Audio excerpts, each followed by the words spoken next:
que dentro de su interior existen sombras vengativas que les acechan. Esas pobres gentes presumen de iluminadas y renuncian al sexo sin haber antes trabajado en la novena esfera, sin haber logrado el nacimiento segundo, ese nacimiento del cual habló Jesús a Nicodemus. El resultado de semejante abstención absurda siempre es la fatalidad. Dichas personas tienen la conciencia dormida, si la tuvieran despierta podrían comprobar por experiencia directa, la tremenda actividad de las malignas vibraciones veneno-osquirianas dentro de sus cuerpos lunares y al fin verían con terror indecible el espantoso desarrollo del abominable órgano cundartiguador en su naturaleza animal sumergida. No quieren comprender las equivocadas sinceras que quien quiera subir debe primero bajar. El orgullo místico es una característica del fariseo interior, aquellos que presumen de iniciados, de santos y de sabios, sin haber antes fabricado los cuerpos solares, sin haber trabajado jamás en la novena esfera, sin haber previamente llegado al nacimiento segundo, concluyen renunciando al sexo y desarrollando el abominable órgano cundartiguador.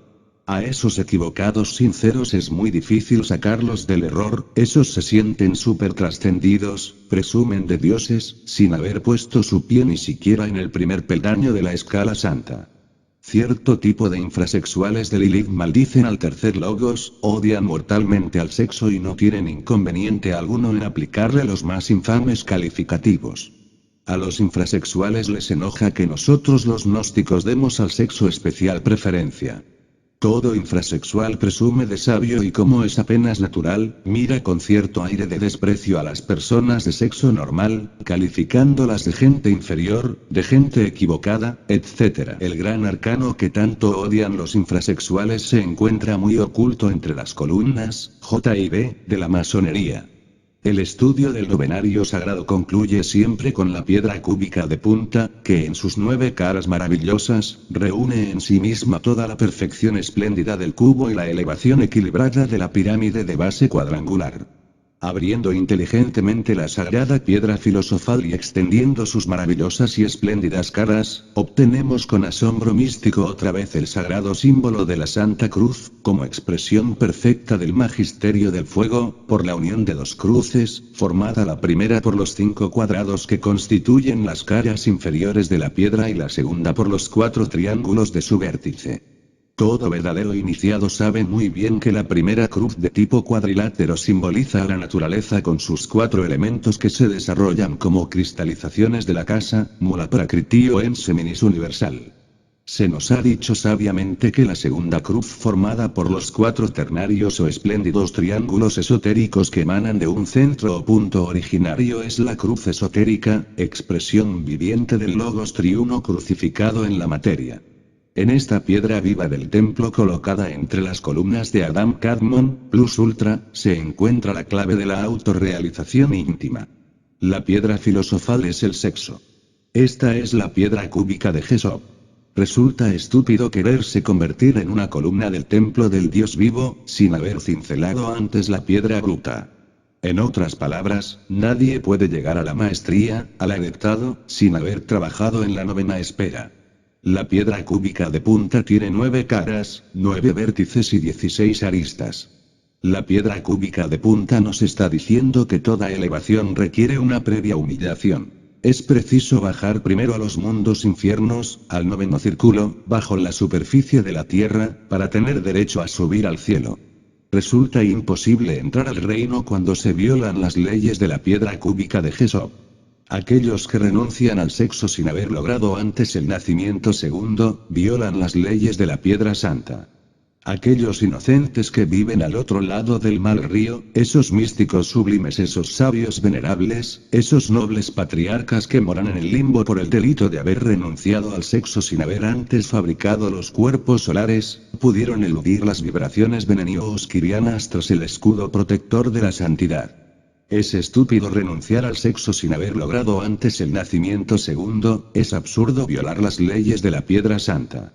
Los inocentes del limbo necesitan reincorporarse para trabajar en la novena esfera y lograr el nacimiento segundo, solo así podrán entrar al reino. Capítulo 29, Leyes solares y leyes lunares. Las inquietudes científicas por estos tiempos de crisis mundial, son formidables. Ya Morrison y Cocón y eminentes físicos norteamericanos piensan que quizás en alguna parte de la Vía Láctea existen sociedades científicas de hombres extraterrestres inmensamente superiores a nosotros. Creen los citados físicos que es muy posible que dichos extraterrestres quieran comunicarse con nosotros y hasta han descubierto que dichas corporaciones cósmicas emiten ondas en nuestra dirección en una frecuencia de 1420 Mc/sec. La teoría de la pluralidad de los mundos habitados ya comienza a ser comprendida por los hombres de ciencia. Un argumento, entre otros en favor de esta teoría, es que ciertas estrellas tienen como el Sol, débiles velocidades angulares. Todo hombre de ciencia ha podido verificar a través de la observación y de la experiencia que la pequeñez del momento angular de cualquier Sol, acusa, indica o señala, la existencia de un sistema planetario. Ya comienzan los científicos a comprender que entre todos esos millones de mundos de nuestra galaxia que pueden encontrarse en una situación semejante a la Tierra, con relación a su estrella, es absurdo descartar la posibilidad de que algunos tengan civilizaciones inmensamente más desarrolladas que la nuestra. Dicen los sabios que esta posibilidad puede y debe ser examinada muy detenidamente. Ciertas noticias dicen que el famoso científico Drake tiene la intención de estudiar seriamente la interesantísima zona de Ceti y de Eridano. Estas dos estrellas se encuentran a 11,4 años luz y son las más próximas después de la del Centauro. De la formidable lista de los astros más cercanos elaborada inteligentemente por Morrison y Coccoli, es claro que Ceti y Eridano, así como el famoso Indy, son realmente los más interesantes después de la eliminación de las estrellas dobles. Se ha podido verificar que en razón de las muy marcadas perturbaciones de sus órbitas los planetas de las estrellas dobles no poseen climas uniformes, durante muy largos períodos geológicos. Nosotros decimos que existen muchas sociedades galácticas que saben del momento crítico en que vivimos y que quieren y desean ayudarnos. Sirio, el sol de los soles de la Vía Láctea, es una estrella doble. El hermano gemelo de Sirio, es un mundo negro de terrible y espantosa densidad. La influencia vibratoria de la estrella doble Sirio, es muy extraña. Esa radiación es suprasolar e infralunar. Por simple deducción lógica podemos decir que la doble radiación de Sirio influye decididamente sobre todos los supracielos y sobre todos los infrainfiernos de la Vía Láctea. Si bien es cierto que Sirio es el gran sol de la Vía Láctea, también no es menos cierto que su tenebroso hermano gemelo tiene una densidad mucho más asombrosa, aunque cualquiera que pueda convertirse en el oscurísimo interior de la luna más muerta. La doble estrella Sirio se compone de un inmenso sol radiante 26 veces más brillante que el nuestro, con una trayectoria circular de un período de 50 años, alrededor de un enano blanco del tamaño de Júpiter y 5000 veces más denso que el plomo. Se nos ha dicho que la Vía Láctea gravita alrededor de la doble estrella Sirio. Esta doble estrella parece llenar en alguna forma la brecha excesiva entre los cosmos del Sistema Solar y la Vía Láctea. La doble estrella Sirio indica una intensa actividad solar y lunar dentro de nuestra galaxia. La doble estrella Sirio influye decididamente sobre nosotros aquí y ahora. Libertarse de la influencia lunar es algo espantosamente difícil pero indispensable para lograr la liberación. La influencia lunar es doble en el mundo en que vivimos porque la Tierra tiene dos lunas. Ante los telescopios, la segunda luna se ve negra y del tamaño de una lenteja. Los ocultistas han dado a la luna negra el nombre de Lilith. Este segundo satélite lunar es una especie de octava esfera sumergida. Un mundo terriblemente maligno. Las vibraciones siniestras que vienen de la luna negra originan en la Tierra monstruosidades, abominaciones, crímenes espantosos llenos de repugnante sadismo, lujuria inconcebible, homosexualismo en gran escala, masturbación, pederismo, abortos provocados, etc. Entre los productos más abominables de Lilith, es oportuno citar el caso del conde Drácula en Rusia. Este personaje de cine realmente existió y lo comenta Elena Petrovna Blavatsky en una de sus obras. Dice la gran maestra que dicho conde fue en tiempos de los zares, el alcalde de cierto pueblo ruso. Odiaba mortalmente a su mujer, pues los vampiros son homosexuales, aborrecen mortalmente el sexo opuesto. Después de muerto, se presentaba el conde Drácula en casa de la viuda aborrecida, para azotarla violentamente. Inútilmente intentaron estorbarle el paso ciertos sacerdotes católicos. El conde Drácula los arrolló con su carruaje en el puente, muy cerca del cementerio y a la medianoche. Cuando se abrió la negra y espantosa sepultura del conde Drácula, se halló su cadáver viviente muy bien conservado y sumergido entre sangre humana, pues los vampiros se alimentan de sangre. Cuenta la gran maestra Elena Petrovna Blavatsky, que los pies del siniestro cadáver estaban llenos de lodo, lo que demuestra hasta la saciedad que a la medianoche se escapaba del sepulcro. El caso del conde Drácula concluyó cuando los sacerdotes le clavaron una estaca en el corazón.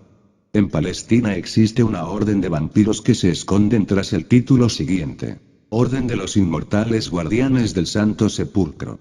Los vampiros son el resultado del homosexualismo combinado con tantrismo entre personas del mismo sexo, monstruosidad, abominación espantosa. La doble influencia lunar en el mundo en que vivimos es terriblemente mecanicista. Es urgente alimentarnos con las manzanas de oro de Freya y con el licor del Soma bíblico mana para fabricar los cuerpos solares y libertarnos de las leyes lunares. Se nos ha dicho que nuestro sol físico, como lo demuestran las cronologías brahmánicas, gira en torno de un sol infinitamente mayor o más luminoso. Tan luminoso que por ello precisamente, resulta invisible a los ojos terrenales, pero que está mencionado en antiguas teogonías, y que es de indispensable rigor matemático. Y no existe únicamente ese sol ecuatorial o astral, ignoto centro del que es un mero planeta nuestro sol físico, sino que además existen en planos superiores o hiperdimensiones del espacio cerúleo, otros dos soles más excelsos todavía y a los que los calendarios tamiles, como el Tiruchanga, Panchanga, llaman respectivamente sol polar, o centro galáctico de toda nuestra nebulosa y de sus 100.000 soles, y sol central, centro de centros, a su vez que enlaza y unifica a cuantas nebulosas de millones y millones de soles que existen por millares en el cielo. Ante los ojos del místico resplandece abrasadoramente el sol astral o ecuatorial emplazado en el grupo celeste, que denominamos Pléyades o cabrillas de la constelación del Toro. Sirio, con toda su magnificencia, centro de gravitación de la Vía Láctea, tiene que gravitar alrededor del Sol polar. El orden cósmico sería imposible sin el Sol central. La variedad es unidad. El Sol central unifica, gobierna, establece unidad dentro de la variedad infinita. Capítulo 30, el cuerpo astral. Mucho se ha escrito en la literatura ocultista sobre el interesante tema del desdoblamiento astral. Resulta muy oportuno citar aquí los indeseables fenómenos hipnóticos del dicho Laurent, fecha 10 de julio de 1894, en las que el famoso coronel Rochas consiguió, con lamentable imprudencia de experimentador de esos que desprecian el clásico Ars Magna Vita Brevis, experimentum periculosum, los estados sinópticos, separados entre sí por otras tantas letargias que pueden resumirse así, como lo saben muy bien las personas que se han dedicado a todas estas cosas. A los tres típicos estados hipnóticos conocidos como letargia, catalepsia y sonambulismo, el coronel Rochas agregó otros cada vez más, y más profundos, hasta el número 13, separados entre sí por sucesivas letargias, en las que el paciente parece dormirse más y más para sucesivamente despertar a nuevos estados, cada vez más alejados del estado de vigilia. En el estado número 5, un fantasma azul aparece por el costado izquierdo del hipnotizado, y en el número 6, a su vez surge por la izquierda otro fantasma rojo, ambos fantasmas se reúnen luego en uno al llegar al estado número 7, y se compenetran en bandas irregulares blanco-violáceo en el estado 8. En el estado hipnótico número 9, el doble astral así integrado, empieza a cobrar una relativa libertad de movimientos, aunque sin romper el cordón de plata que le conecta al cuerpo físico. La ruptura de dicho cordón acarrearía la muerte. En el estado hipnótico número 11, según el decir del propio coronel Rochas, el doble astral propende a emanciparse, a soltar totalmente sus amarras físicas, mientras que ciertas repugnantes formas o yoes diablos se mueven viscosamente dentro y fuera de aquel doble, produciendo en el paciente terribles movimientos convulsivos. Al llegar a esta parte del presente capítulo conviene aclarar que el coronel Rochas dio a tales yoes demonios del paciente, el calificativo de repugnantes larvas. Viéndose asaltado por tales criaturas animales, cada vez mayor en número, el infeliz paciente hipnotizado siente que pierde sus fuerzas vitales y pide angustiosamente que se le